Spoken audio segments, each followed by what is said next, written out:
Good afternoon, everybody. My name is Shirley Giraldo, and this session is called Hidden Treasure, Discover the Right People and Skills to Aid Your Search. So if you accidentally were looking for something different, now's the time to make a nice, smooth getaway.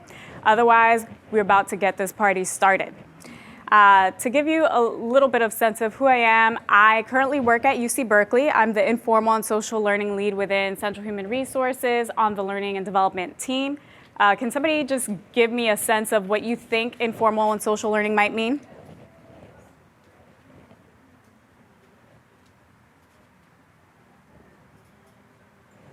Oh, sorry. So I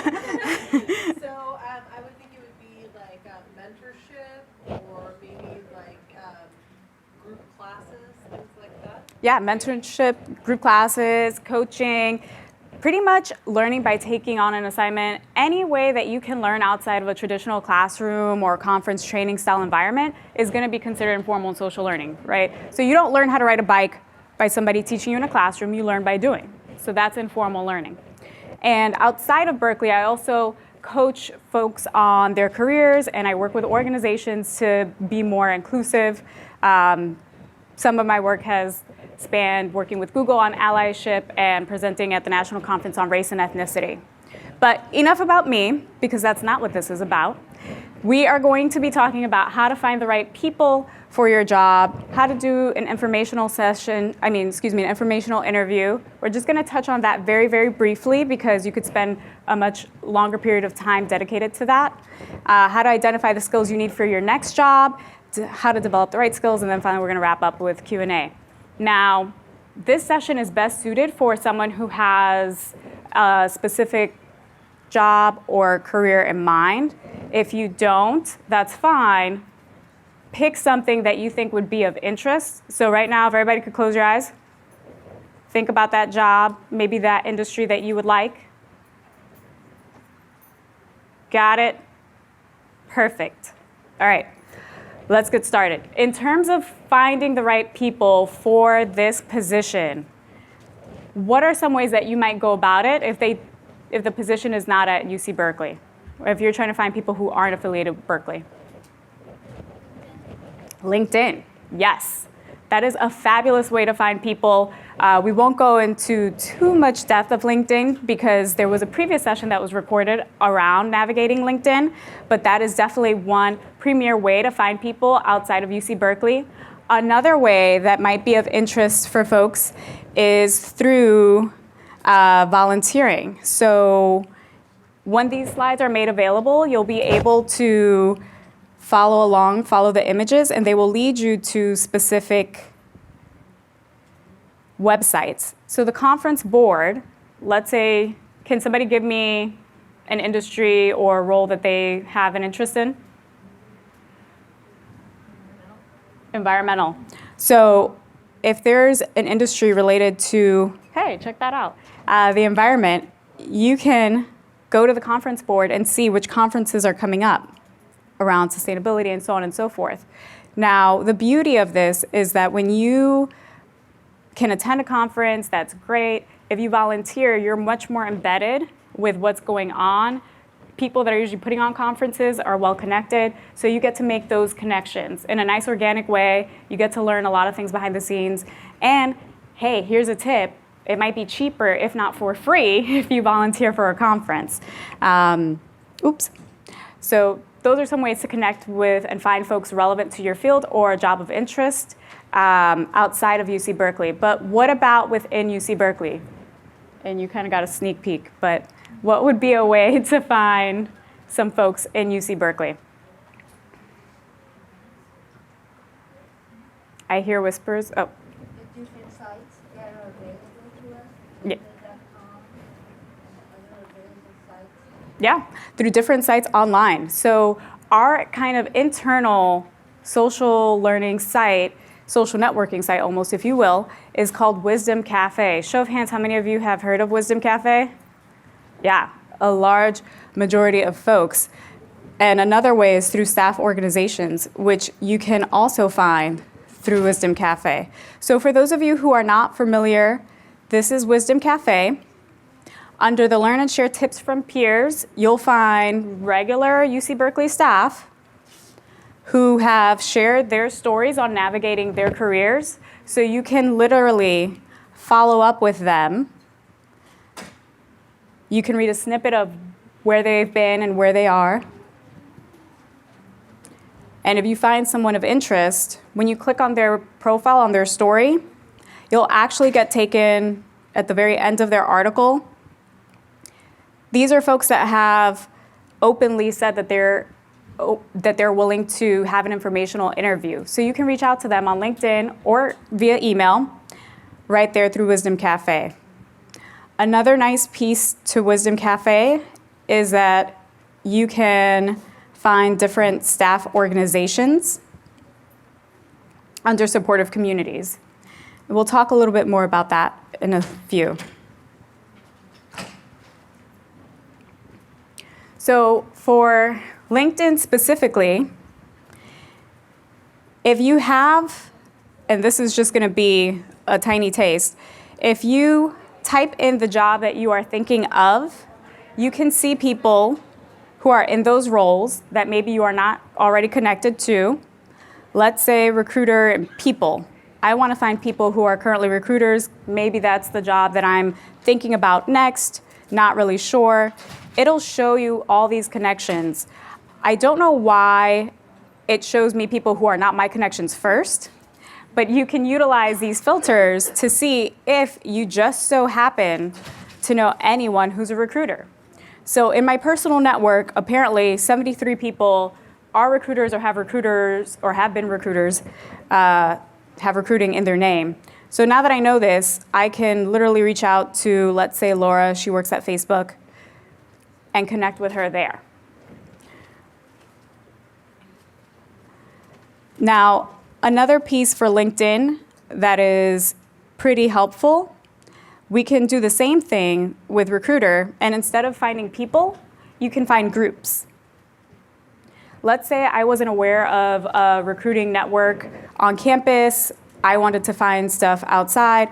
There are apparently almost 2,000 groups on LinkedIn to help you connect with other recruiters or with recruiters if you are not one yourself. The beauty of joining groups is that when you join a group, you by default become an associated connection to someone that is a recruiter. So let's say on this search, if you were to search recruiter under people and you didn't have anyone that was your own personal connection, once you join a group, they become a second-hand connection. I see some of you nodding, so yes, that is a nice way to get connected to people that you may not already naturally be associated with. Now, I will say, when it comes to LinkedIn, before you start reaching out to folks, you need to make sure that you have your work done ahead of time. You don't want to connect with people and have your profile not showing you in your best light. So if you have a photo from 5 years ago that you don't really like, now's the time to figure it out because we all have smartphones. And more importantly, you want to make sure that your actual information is up to date because you're putting your best foot forward, and the information that you put is what people will probably connect with you on, if not hire you on. So now we talked about volunteering at different conferences and relevant industry events. Another way that you can find events is through Eventbrite.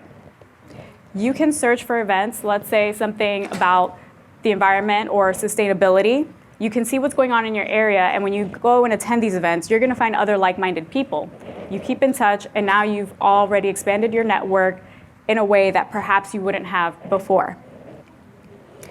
We touched a little bit upon Wisdom Cafe, but I want to highlight this other area where if you don't see a community that you want to join, you can actually use the resources here to build out your network. So if you've never done an informational interview before, there's resource here on how to go about it, how to work with LinkedIn, how to cultivate great relationships. Hell, there's even a list here for where to go to get coffee with colleagues on campus. So it's made it pretty easy to reach out to folks. Anyone in here part of a staff organization or a community of practice? Yes, a few people. What communities of practice or staff organizations do we have here? Alianza, Agile Cal Women's Network. Agile Cal Women's Network. Any others? APASA, yes. So on campus, we are really lucky to have over 20 different staff organizations on this campus, many more, but these are just the sponsored ones that you can easily find online. There are communities of practice that range from everything from planning events to facilitating meetings, so the Berkeley Facilitator Network. And the largest one has nearly 1,000 members, which is the Cal Assessment Network. So these organizations, actually, I won't speak for them. Would you speak a little bit about Alianza? Yeah, so I mean, I attended one of the meetings since I was been new to campus. Well, I've been in my position for a year now, but it's been a great way for me to network with other people and campus departments that I haven't had a chance to, especially because my department is off of Dwight Hill, I guess, so I'm not usually connected to the main campus as often. So it gave me a good opportunity to go to the main campus and network with others. So I'm hoping to stay in touch and to build those networks. Yeah. No. I think you have a fan in the back, maybe a new member. So exactly. I'm going to repeat some of that just to make sure that it's captured in the audio for the recording. That Alianza was a great way for Gina to go and meet folks since she's not necessarily centrally located to campus. And it's just a great way to expand your network. There are communities of practice which focus on skill building. And then there are identity-based organizations like Alianza. And also, everyone here is a part of BSA. I am the former co-chair for the Berkeley Staff Assembly. And I will say that being part of BSA has definitely expanded my network tremendously. Parts of campus that I didn't even know existed, I now know people in, which has come very handy because if there's one thing that helps in Cal, it's knowing more people and building more relationships. Now, in addition to the communities of practice and staff organizations, I wanted to highlight this link, which I just put it out there to make it a lot easier to find. But if you go to this Google Groups link, you can find all the publicly available listservs on campus. Let that sink in. This campus is pretty huge. There are over 8,500 staff. All these staff, they're connecting with each other in different ways. And so you've probably heard of the Gender Equity Resource Center, but if you haven't, there you go. It's one of the first ones that pops up. You could literally just scroll through and see which one is for you.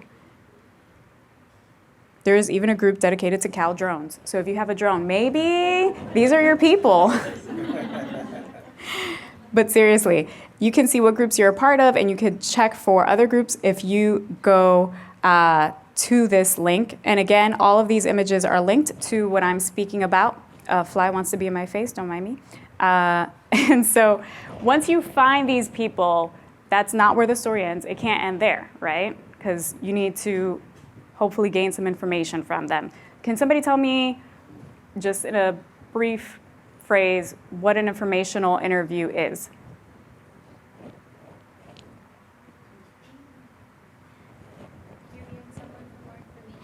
Interviewing somebody for more information. It was not a trick question.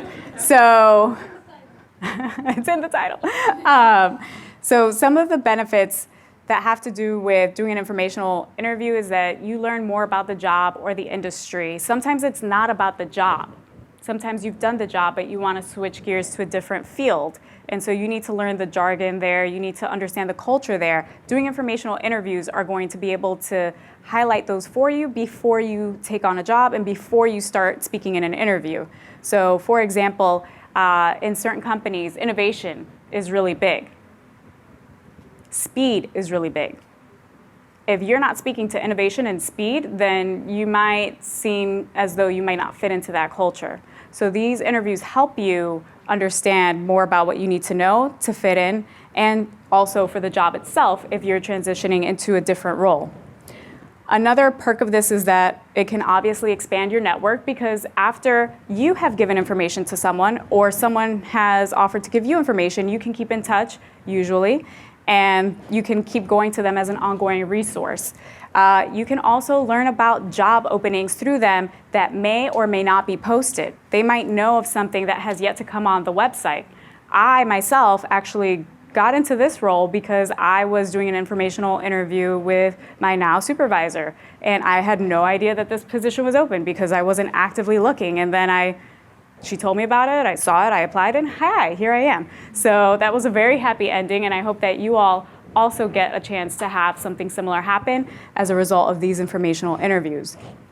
Now, some things to keep in mind when you're doing an informational interview is that you want to research ahead of time. You want to know as much as possible because you want to respect someone's time.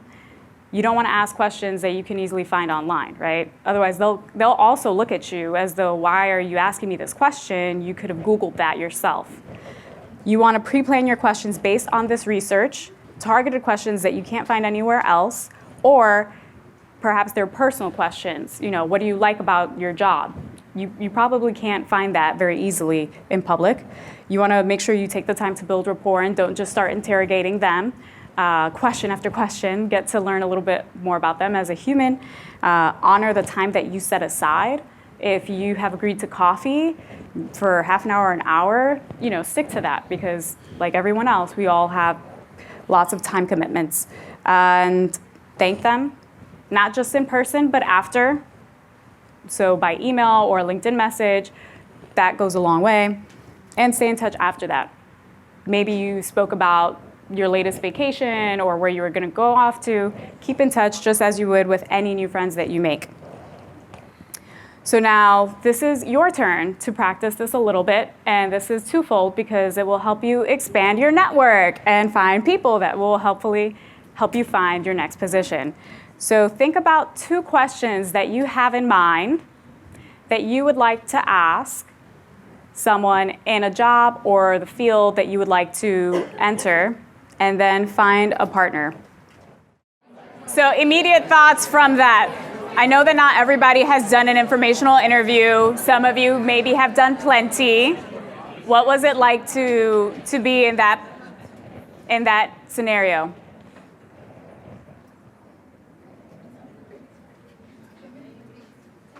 I hear some words, I'm sorry, but I can't clearly hear.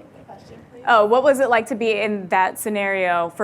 I understand that some people have done informational interviews and some people haven't. So this is just a very, very tiny taste, and this is very impromptu and unrealistic, obviously, but just something to hopefully get your brain thinking about what would be the questions that you would ask. So what was that like for you? I feel like I do it a lot, and I enjoy the opportunity to ask questions in an environment where there's not a lot of pressure. Yeah. So the response given was that she feels like she does it a lot, and she enjoyed the opportunity to ask questions in an environment that doesn't feel as pressured or as stressful. Yeah. Okay. Great. So that's just, once you find the right people, you want to extract the information that's going to be helpful for you. And from there,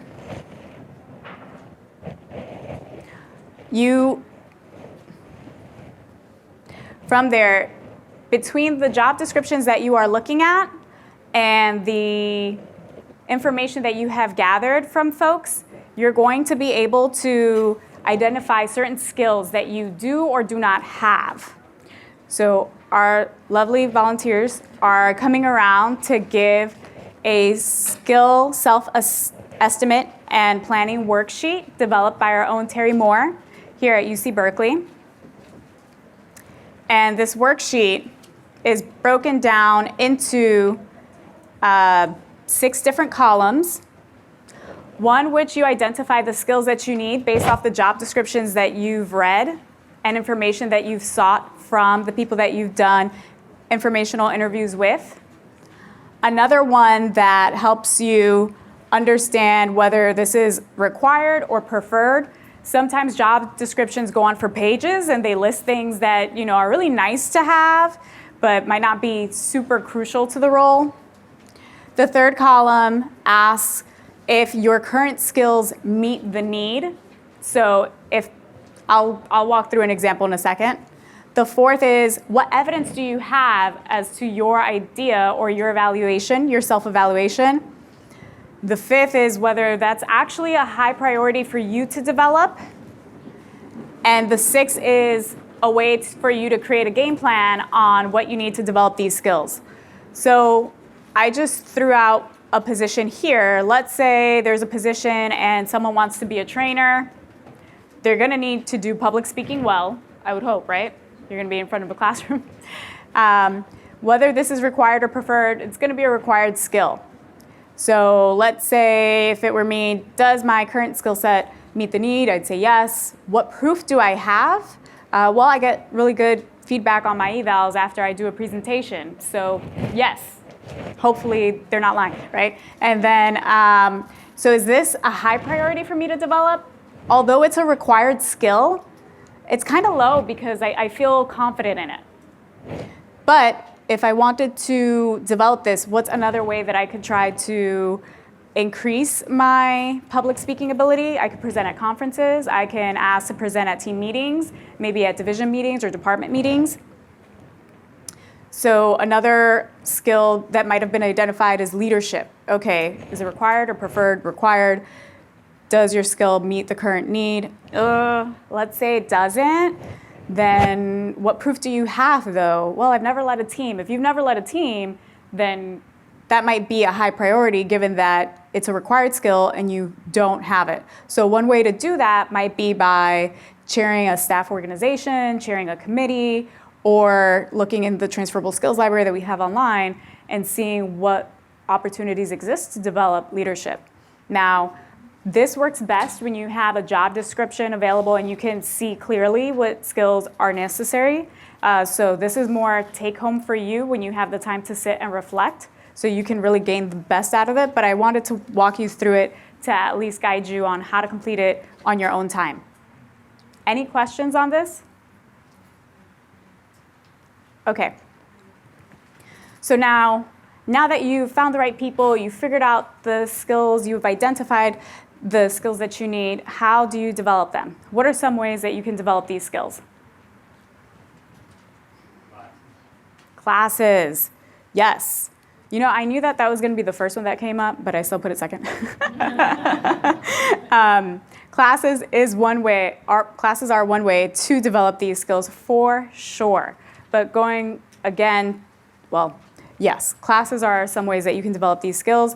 And if you go to the grow.berkeley.edu website, which is our learning and development website, you can see classes on our training calendar for pretty much everything. One of our most popular classes are Excel classes, because you can go really in depth into Excel. And we also have everything from management and leadership skills to even conflict resolution. Not us directly, but through the Ombuds office. Another area that you could go to is the transferable skills library. How many of you have seen this? Oh, you are in for a treat, my friends. So this was developed after looking through all 800 unrepresented job titles within our campus and identifying the top 20 crucial transferable skills. Now, you can hone in on analytical skills, you can hone in on some communication skills, and interpersonal skills as well. Computers, just that one, but there's a lot in there, I swear. But either way, if you don't want to narrow it down by grouping, you can just simply click on a skill of interest, and what will happen is that it will take you to resources that you can learn on your own time. So whether they're articles, they're courses that are on demand, or videos, these are all available to you 24/7. The nice thing about this is that you don't have to wait for a class. You don't have to commute away from your desk. You could literally do this on your lunch break, on your commute, not the reading if you're driving. But you can listen to videos and you can listen to e-courses at the bare minimum, whichever way you commute.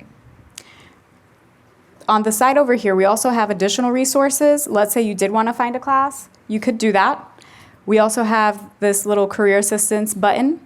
I don't know if you are aware, but you can actually schedule time with a career coach on campus anytime, not just at the NOW conference. And so this will take you to how to book that. And if you want to gain experience, a great way to do that are, again, through staff organizations. So those are just some ways. What was the website for the classes? The transferable skills library. Oh, the classes. Oh, the classes? I see. Well, in general, all of these resources are going to be under grow.berkeley.edu. Otherwise, I'm going to start spitting out letters because it's going to be a long URL. But if you go there, you can find all of these resources. And so finally, another way to develop the right sets of skills, it's not about reading about it, it's not taking classes about it, it's actually doing it. So taking on stretch assignments are one of the best ways to develop your skills. Think about it. You don't become a great baseball player by reading about it or taking a class on it. You do it through practice. So you can ask for a project. Oops, excuse me. I keep doing this. I keep telling you all everything and then having the slide after the fact. So here's the website again for the classes and pretty much anything else that you may need. Grow.berkeley.edu under the Grow Your Skills section. And for stretch assignments, you can join a staff org. You can ask your boss to work on different projects. Maybe there's a need on your team. It might be additional work, but the reward is that you get to develop these skills for free. You don't have to learn it later on a job where it's actually really demanding. You get to do it in a lower stake environment if it's something you volunteer for, hopefully. You could also propose a new project that maybe doesn't exist yet. One of my colleagues actually at UC Berkeley saw a need for there to be one central coordinated effort on managing student tech fee funds. And months later, she put in a proposal for what this position, for what the need was. And eventually, the proposal got accepted as a position. She's now in that role. She literally wrote her own job description. So sometimes creating a proposal and working at it can really work to your favor. So in summary, in terms of finding the right people, you can do this one-on-one through social networking sites such as LinkedIn, through Wisdom Cafe. You can do it through organizations. You can do it through service, volunteerism, on campus or off. You can do informational interviews. You can reflect on the skills needed through that skills estimate and planning worksheet, and develop the skills through informal learning, social learning, and through classes. Any questions?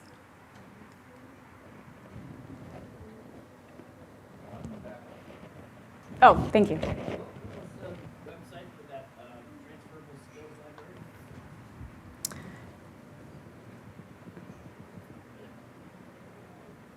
So it's gonna be a little long, but I will show you how to navigate to it from the Grow website, because honestly, that might be the easiest way to go about it. Oops, sorry, y'all. So this is the grow.berkeley.edu website, where you can find everything on our campus related to your professional development.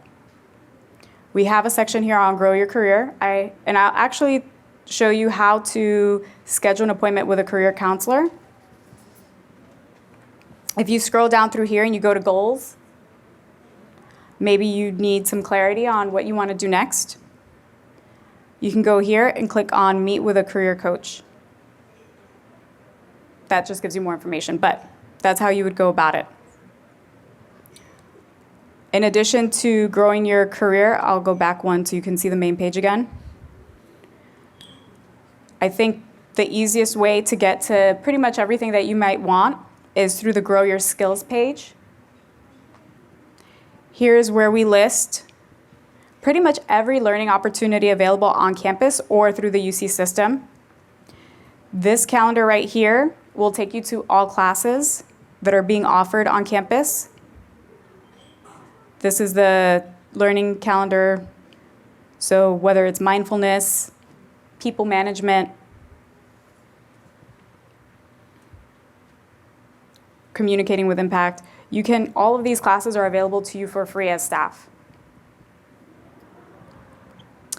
You can find the transferable skills library in different sections, but here it is.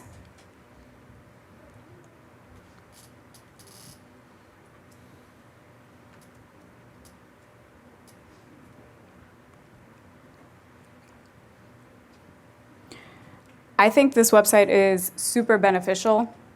What are some of the things that folks are looking to learn more about?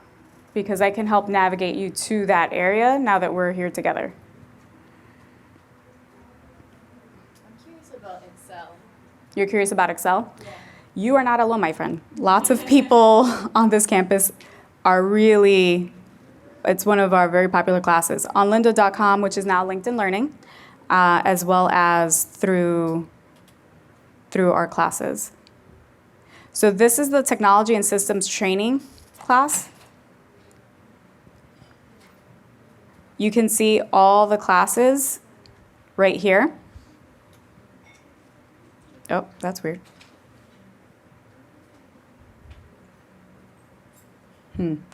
Well, you can also, that's weird. I think because I'm not on campus, it's being a little wonky. But, okay.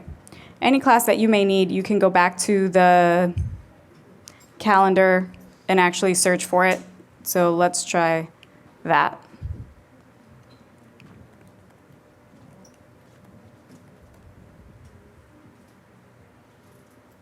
Well, that's not helpful.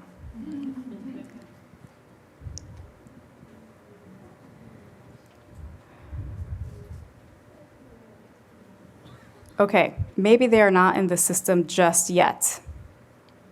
So my apologies.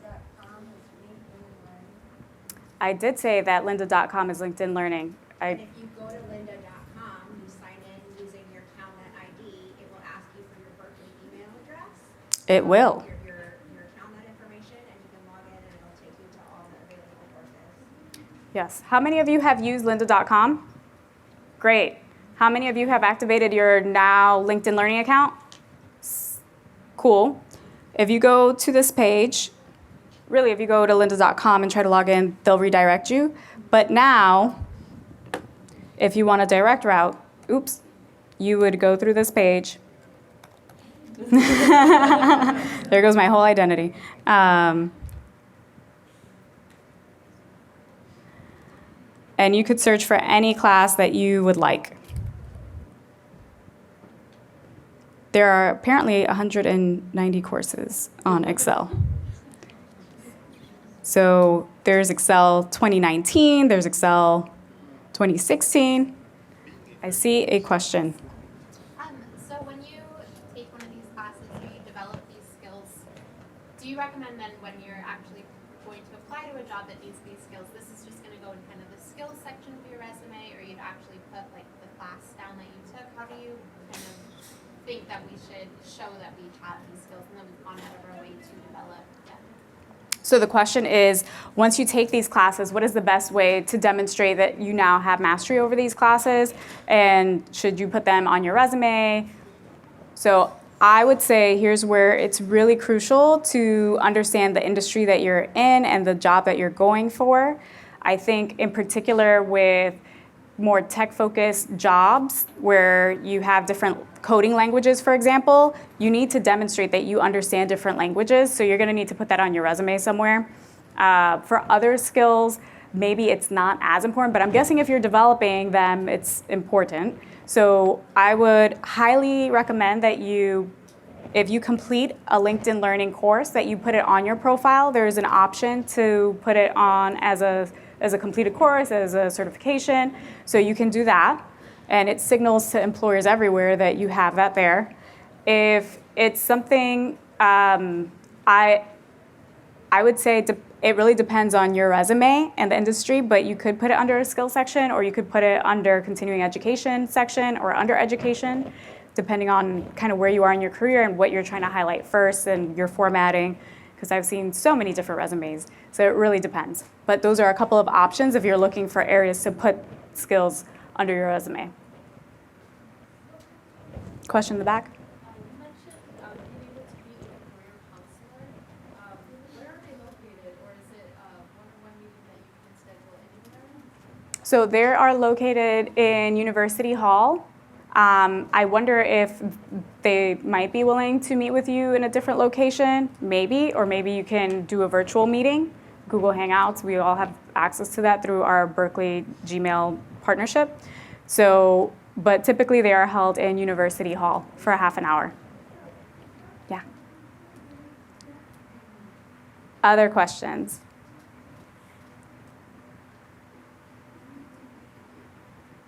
So we started talking about Excel because we wanted to figure out how to access those development resources. What other skills are folks looking to develop? Okay, different question. I know in UC specifically, there's all of these classifications and grades. And how do you know, just looking at a job listing, if it's a jump up or if it's a jump down just by looking at it? Because I know that there's different numbers for each of your things. Is there an easy way of thinking about that? So the question is, how do you know when you're looking at a UC Berkeley job? I haven't looked at UC Berkeley jobs in a while. Give me a second. How do you know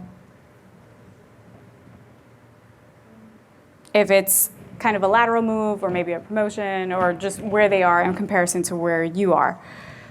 So you could go this way because we're all internal. I've actually found it easier to maybe not go that way. The internet here is a little wonky. All the web pages that you saw have pretty much been preloaded, so, as I'm sure you've noticed.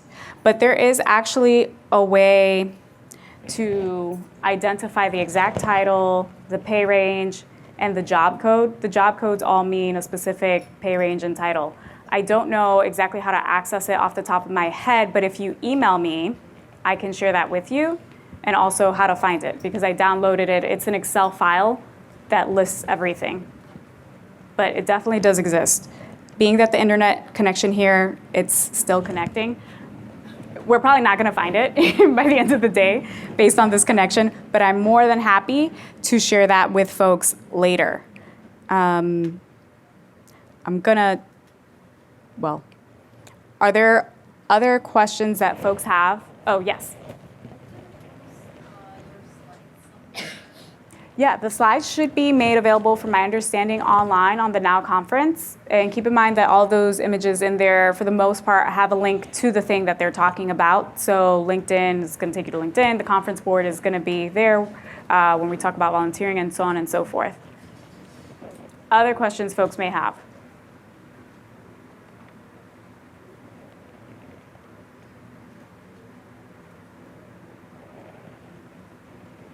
Okay.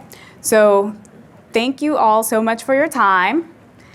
I know that folks who have been putting on this conference have been working really hard on it, so they appreciate any and all feedback that you may have. So please take the time now to take the survey. You can use the QR code or use the bit.ly link provided here. Thank you. Thank you.